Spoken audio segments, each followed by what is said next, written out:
किसान के आलू से लदे ट्रक को पुलिस कर्मियों ने घूस के लिए रोक लिया। जब ट्रक चालक नकदी निकालने एटीएम गया तो उसकी भेंट जिलाधिकारी से हुई। डीएम साहब ने साधारण वेशभूषा में पुलिस कर्मियों की वास्तविकता परखने का निर्णय लिया और ट्रक चालक के संग घटनास्थल पहुंचे। वहां मौजूद पुलिस वालों ने उन्हें भी फटने का प्रयास किया, किंतु उसके बाद जो घटित हुआ उसने सभी को अचंभित कर दिया। कहानी अत्यंत रोचक और रोमांचक होने वाली है, अतः मित्रों, इसे अंत तक अवश्य देखें। दोस्तों, कहानी को विस्तार से आरंभ करते हैं। एक सर्द सुबह सड़क किनारे एक ट्रक खड़ा था और उसके समीप कुछ पुलिसकर्मी मौजूद थे। ट्रक चालक व्याकुल खड़ा था, क्योंकि पुलिसकर्मी उससे बिना किसी ठोस कारण के धनराशि मांग रहे थे। या तो चालान भरो या फिर हमें कुछ मिठाई खिला दो, एक हवलदार ने व्यंग्यात्मक लहजे में कहा। चालक के पास इतने पैसे नहीं थे, इसलिए उसने एटीएम जाने की अनुमति मांगी। जैसे ही वह एटीएम पहुंचा, उसने देखा कि वहां जिलाधिकारी अपनी गाड़ी में विराजमान थे।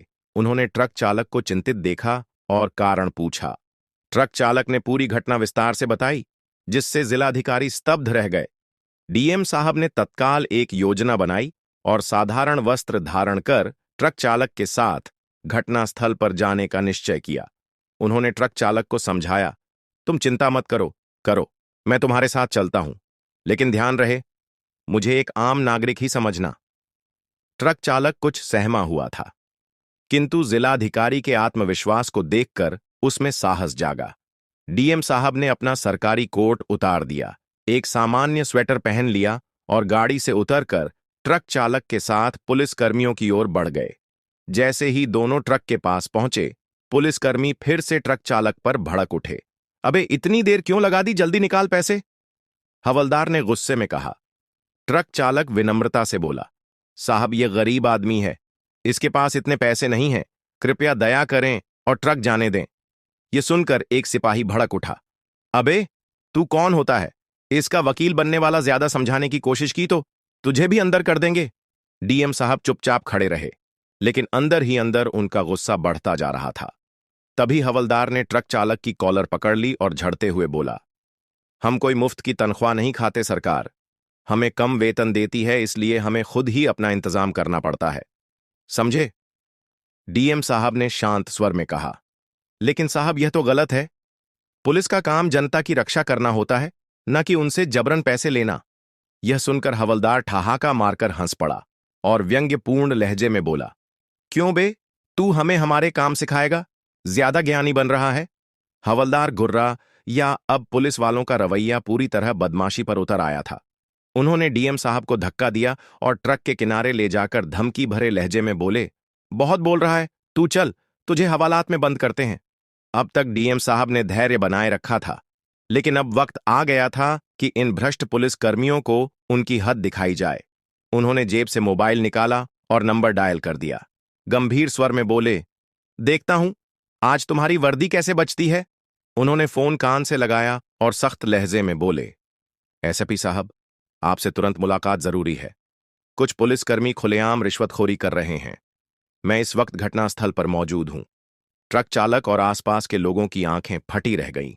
पुलिसकर्मियों को अब लगने लगा कि यह कोई प्रभावशाली व्यक्ति है, लेकिन उन्हें अभी तक अंदाजा नहीं था कि वे खुद जिलाधिकारी से उलझ रहे हैं। हवलदार, जो अब तक खुद को इलाके का राजा समझ रहा था, गुस्से में लाल हो गया। ओए, क्या नाटक कर रहा है बे, तुझे क्या लगता है तेरे फोन करने से हम डर जाएंगे। सिपाही ने भी हवलदार का साथ देते हुए कहा, अबे फोन करके हमें धमकाने चला है, तुझे जेल की हवा खिलानी पड़ेगी। हवलदार गुर्रा आया, लेकिन डीएम साहब बस मुस्कुराए और अपनी जेब से एक कागज निकाला। उन्होंने धीरे से उसे खोला और पुलिस वालों के सामने कर दिया। सच सामने आते ही पुलिस वालों के होश उड़ गए। जैसे ही हवलदार और बाकी पुलिसकर्मियों की नजर उस कागज पर पड़ी, उनके चेहरे का रंग उड़ गया। सर साहब, आप डीएम साहब हैं। हवलदार के होंठ कांपने लगे। सिपाही तुरंत पीछे हटकर सलाम ठोकने लगा। सर, सॉरी सर, हमें नहीं पता था कि आप ट्रक चालक और आसपास खड़े लोग। यह देख हैरान रह गए कि जो पुलिस वाले अभी तक रौब झाड़ रहे थे, वे अब थर-थर कांप रहे थे। डीएम साहब ने ठंडी नजरों से हवलदार को घूरा और सख्त लहजे में बोले, तुम्हें लगता है कि सरकार तनख्वाह नहीं देती, इसलिए तुम लोगों को लूट रहे हो। हवलदार ने सर झुका लिया, लेकिन फिर भी कुछ बोलने की हिम्मत जुटाई। साहब, हम तो बस गलती हो गई। डीएम साहब ने 1 सेकंड भी गंवाए बिना तुरंत फोन मिलाया। एसपी साहब, अपनी टीम तुरंत भेज, यहां कुछ रिश्वतखोर पकड़े गए हैं। यह सुनते ही पुलिस वालों की हालत खराब हो गई। हवलदार घुटनों पर बैठ गया और मिन्नतें करने लगा। साहब, माफ कर दीजिए, परिवार वाले भूखे मर जाएंगे। जो पुलिस वाले अभी तक ट्रक ड्राइवर से जबरन पैसे वसूल रहे थे, वे अब डीएम साहब के सामने गिड़गिड़ा रहे थे। साहब, हमें एक मौका दीजिए, हमसे गलती हो गई, हवलदार ने कांपती आवाज में कहा। डीएम साहब ने गहरी सांस ली और कठोर स्वर में बोले, गलती, यह गलती नहीं, अपराध है। तुम लोग जिनकी रक्षा करने के लिए हो, उन्हीं को लूट रहे हो। कुछ ही मिनटों में एसपी साहब अपनी टीम के साथ मौके पर पहुंच गए। डीएम साहब ने उन्हें पूरी घटना समझाई और रिश्वतखोरी का यह गंदा खेल उजागर कर दिया। एसपी साहब ने बिना देरी किए आदेश दिया, इन सबको गिरफ्तार करो, इनकी वर्दी छीन लो, ये पुलिस की वर्दी के लायक नहीं। अब हल और बाकी पुलिस वाले हाथ जोड़कर खड़े थे। साहब, बच्चों का ख्याल रखिए। लेकिन अब देर हो चुकी थी। सिपाहियों ने उनके हाथों में हथकड़ियां डाल दी और उन्हें पुलिस जीप में बिठा लिया। ट्रक ड्राइवर यह सब देखकर रो पड़ा। उसने डीएम साहब के पैर छू लिए और भावुक होकर बोला, साहब, आपने आज मुझे इंसाफ दिलाया। अगर आप ना होते तो यह लोग मेरी गाढ़ी कमाई लूट लेते। डीएम साहब ने मुस्कुराकर ट्रक ड्राइवर का कंधा थपथपा या और कहा, अब आगे से कोई भी पुलिस वाला तुमसे अवैध वसूली करने की कोशिश करे तो सीधे मुझे बताना। इसके बाद उन्होंने आदेश दिया कि पूरे जिले में ऐसे भ्रष्ट पुलिस वालों की जांच की जाए। कुछ ही दिनों में कई और रिश्वतखोर पकड़े गए। अब जिले की सड़कों पर ट्रक चालक निडर होकर चल सकते थे। पुलिस की साख बचाने के लिए ईमानदार अफसरों को आगे लाया गया। 1 महीने बाद डीएम साहब को ट्रक ड्राइवर का फोन आया। साहब, अब पुलिस वाले हमारा शोषण नहीं करते। ईमानदार अधिकारी हमारी रक्षा कर रहे हैं। धन्यवाद साहब, डीएम साहब ने मुस्कुराकर जवाब दिया। यह हमारा कर्तव्य था। भ्रष्टाचार के खिलाफ मेरी लड़ाई जारी रहेगी। डीएम साहब के इस एक कदम ने पूरे जिले में हलचल मचा दी। उनकी सख्ती के बाद प्रशासन हरकत में आया और पुलिस विभाग में सुधार अभियान शुरू हुआ। जिले भर के पुलिस थानों में अचानक निरीक्षा होने लगे। जिन अधिकारियों पर भ्रष्टाचार के आरोप लगे थे, उनकी जांच शुरू हुई और कई निलंबित कर दिए गए। इस बदलाव का असर जमीन पर दिखने लगा। अब ट्रक ड्राइवर और आम नागरिक बिना डर के सफर करने लगे। जिन सड़कों पर पहले पुलिस की अवैध वसूली का डर था, वहां अब नियमों का पालन सख्ती से होने लगा। डीएम साहब की ईमानदारी और सख्त फैसलों ने उन्हें जनता के बीच हीरो बना दिया। उनके प्रयासों की चर्चा हर ओर होने लगी। सोशल मीडिया से लेकर अखबारों तक हर जगह उनकी तारीफ हो रही थी। एक दिन जिले के वरिष्ठ पुलिस अधीक्षक एएसपी ने डीएम साहब से मुलाकात की और कहा, आपके इस कदम से पुलिस विभाग पर जनता का भरोसा लौटा है। हम भी इस मुहिम में आपके साथ हैं।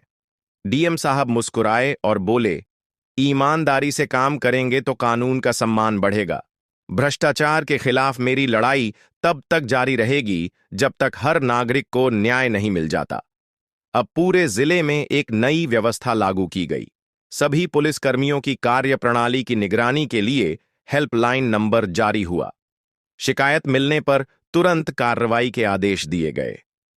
हर महीने भ्रष्टाचार पर रिपोर्ट तैयार कर मुख्यमंत्री को भेजी जाने लगी। धीरे धीरे जिले की तस्वीर बदल गई। भ्रष्ट अधिकारियों की जगह ईमानदार अफसरों ने ले ली।